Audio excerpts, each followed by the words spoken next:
Fala pessoal, beleza galera? Professor André com vocês hoje para mostrar o porquê, né? Tentar demonstrar para vocês esse métodozinho que muitos conhecem, que é como encontrar uma raiz quadrada não exata, mas com uma excelente aproximação. Geralmente ali em torno de 2 até 3 casas decimais, dependendo do número. Tá bom? Vocês vão ver que isso aí não é nenhum macete, é matemática pura. Na verdade, o que a gente tem que saber ali é só uma noçãozinha básica sobre potências de base menor do que 1 e um produtozinho notável. Tá bom? Um aluno meu comentou comigo essa semana que ele viu no canal do professor Felipe Risoli, conheço o canal, Universo Narrado, muito bom, recomendo de olhos fechados.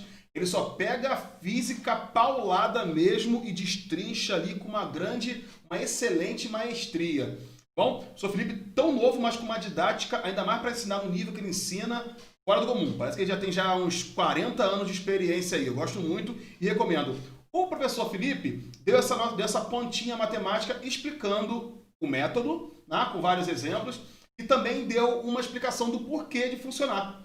Né? O que eu queria fazer é só complementar aquilo, né? Não tem nada a acrescentar no que ele falou, tá perfeito, mas só mostrar como é que eu mostro para os meus alunos o porquê disso funcionar tão bem assim, tá bom?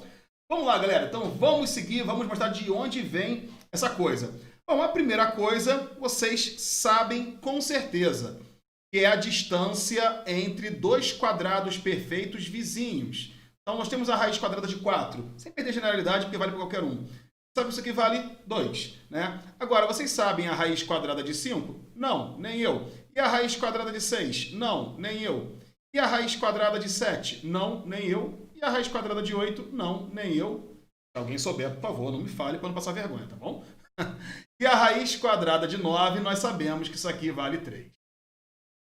Amigos, se eu ver a diferença entre dois quadrados perfeitos vizinhos, vou pegar aqui, ó, a raiz quadrada de 9 menos a raiz quadrada de 4, reparem que isso dá 1. Beleza? 3 menos 2, 1. Agora vamos pensar num quadrado não perfeito. Um quadrado imperfeito aqui. Ó. Raiz quadrada de 5, 2,236, se não me engano, né? Eu te amo demais. Tem aquele macetezinho, né? Aqui também, 2, plá, plá, plá. Aqui 2, plá, plá, plá. E aqui 2, plá, plá, plá. Finalmente chega no 3. Amigos, vocês concordam que se eu pegar um desses camaradas que não... Né? Um desses, vou pegar o 6. Sem perder generalidade, eu vou pegar o 6 ali. Ó.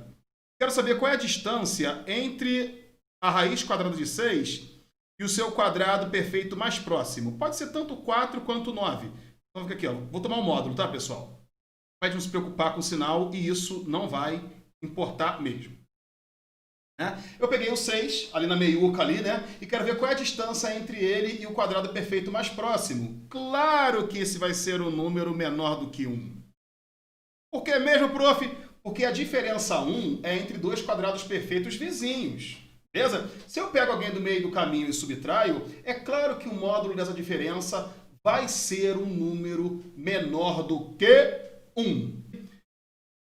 Observação feita. Vamos lá. Galerinha, produto notável, quadrado de uma diferença. Por isso que eu estou falando de diferença, hein? Quadrado de uma diferença. Isso aqui nós sabemos que é quadrado do primeiro, mais quadrado do segundo, menos 2 vezes o primeiro pelo segundo. Duplo produto do primeiro pelo segundo. E é o seguinte, vou falar o seguinte aqui, ó. Vou falar o seguinte, olha só no repetitivo. A raiz quadrada de n, isso aqui eu não sei. O n é de não sei. Mas eu sou capaz de descobrir. Né? Eu fiz o meu dever de casa, eu tenho que saber qual é o quadrado perfeito mais próximo. Então esse cara aqui eu sei, né? É o quadrado perfeito mais próximo de n. E aí, galerinha, quando eu vou lá e troco o a, por exemplo, por raiz quadrada de n, e troco o b pela raiz quadrada de q, e aplico o nosso produto notável, quadrado do primeiro, corta a raiz, n. Quadrado do segundo, corta a raiz, q, menos o duplo produto do primeiro, que é a raiz quadrada de n, pelo segundo, que é a raiz quadrada de q. E aí, meus amigos, veja só, nós queremos descobrir quem é esse cara aqui, ó. Qual é a raiz quadrada de n? Então eu vou fazer o seguinte, eu vou separar esse cara, vou analisar só esse cara. Passa para cá, teremos 2 que multiplica a raiz quadrada de n, raiz quadrada de q, isso aqui é igual a n mais q, menos aquele binômiozinho ali, ó, raiz quadrada de n, menos a raiz quadrada de q, tudo isso elevado ao quadrado. Passar aqui tudo dividindo agora aqui, hein? Vou separar só a raiz quadrada de n. Então, teremos que a raiz quadrada de n vai ser igual a... Olha como é que eu vou agrupar isso aqui, pessoal. Vai ficar n mais q sobre 2 raiz de q menos o binômio raiz quadrada de n menos a raiz quadrada de q, tudo isso elevado ao quadrado sobre 2 raiz de q. Belezinha? Agora que vem a grande sacada e o porquê daquele q ser o quadrado perfeito mais próximo. Galerinha, como nós vimos, o módulo da diferença entre a raiz quadrada de n e a raiz quadrada de q, já que isso aqui é o quadrado perfeito mais próximo, isso aqui é um cara menor do que 1. Belezinha, agora pensem comigo, né? O que acontece com um cara menor do que 1 quando você eleva ao quadrado? Ele fica ainda menor. Então ele vai diminuir mais. Se eu pego esse carinha aqui, ó, e elevo ao quadrado, um cara que tem, né? Quem já está vendo a função exponencial sabe disso bem, né? Quando a gente tem um número menor do que 1 elevado a qualquer expoente, gera uma exponencial decrescente, ela começa a cair ao invés de subir, né? Então esse cara aqui também é menor do que 1, menor do que o anterior, na verdade. Né? Agora pense num cara que é muito menor do que 1 e você ainda divide esse cara por 2 raiz de q. Né? Quando você pega isso aqui, você pega aqui, ó, é a raiz quadrada de n menos a raiz quadrada de q, que é menor do que 1, eleva ao quadrado, fica menor do que 1. E aí divide pelo dobro da raiz quadrada de q. Caramba, tem até um símbolo matemático para isso, ó. Muito menor do que 1.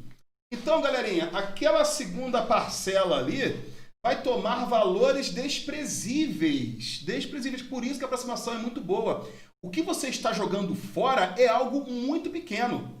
Era menor do que 1, você elevou o quadrado, ficou ainda menor, você dividiu aquela coisa que já era pequenininha por 2 raiz de q. De modo que, já que estamos atrás apenas de uma aproximação, nós podemos desprezar isso aqui, né? Isso aqui, eu não vou usar a ideia de limite, dizer que tende a zero, porque é o valor exato. Mas isso aqui é pequeno, vamos só desprezar, né? Desprezar bem da nossa matemática real, né? A física, né? Você, quando algo assume valores desprezíveis para aquela situação, você simplesmente joga fora, tá bom? Então daí vem esse métodozinho e por que que ele funciona. A raiz quadrada de n vai ser n mais q, né? No caso seria a média aritmética entre nq multiplicado por 1 sobre a raiz quadrada de q. Joinha, joinha, joinha. É só um testezinho, só para dizer que eu não fiz nenhum exemplo, né? Mostrar que isso aí é bem bacana mesmo. Olha, uma raiz quadrada que eu conheço, acho que vocês também já conhecem bem aí, é a raiz quadrada de 10. É aproximadamente o número π, né? Bem pertinho do número π. Então a raiz quadrada de 10 é aproximadamente 3,16. Agora, como é que seria usar esse método? Professor, estou ali com a raiz quadrada de 10.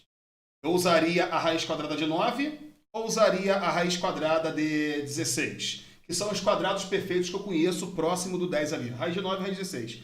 Tanto faz, tanto faz. Mas quanto mais próximo for do número, né, mais próximo vai ser a resposta. Então, claro que eu vou usar a raiz quadrada de 9.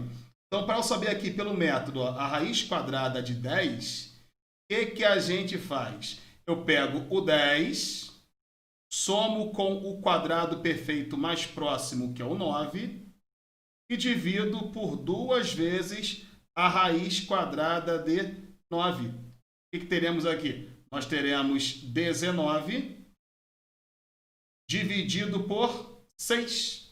Então temos 19 dividido por 6. Ou seja, isso aqui, 19 dividido por 6, é a mesma coisa que 18 sobre 6 mais 1 sobre 6. Então aqui nós teríamos 3 inteiros, né? E aqui o 1 sexto, 1 dividido por 6, vai dar uma dízima periódica, vai ficar 1 vezes 6, 6, 4, aqui vai ficar 6, 6, 6, 6, 6, 6, 6, 6. Tá. 1, 6, pam, pam, pam. Olha lá, pessoal. Aqui e aqui. Né? Bem próximo mesmo. Quando o número está bem pertinho do quadrado perfeito que você quer, né, a aproximação é excelente mesmo. Por isso que essa dica esse não é um macete, só falar que é macete, não é um macete, é matemática pura e um tiquinho de análise. Como você está realmente atrás de uma aproximação, podemos dizer que isso aí é a fórmula para uma aproximação. Pessoal, por hoje é só. Espero que vocês tenham gostado dessa explicaçãozinha aí. Se gostou, por favor, já deixa o seu curtir aí e compartilha essa explicação para aquele teu amigo que você sabe que gosta um tiquinho de matemática. Um grande beijo no coração e até mais. Tchau, tchau, galera.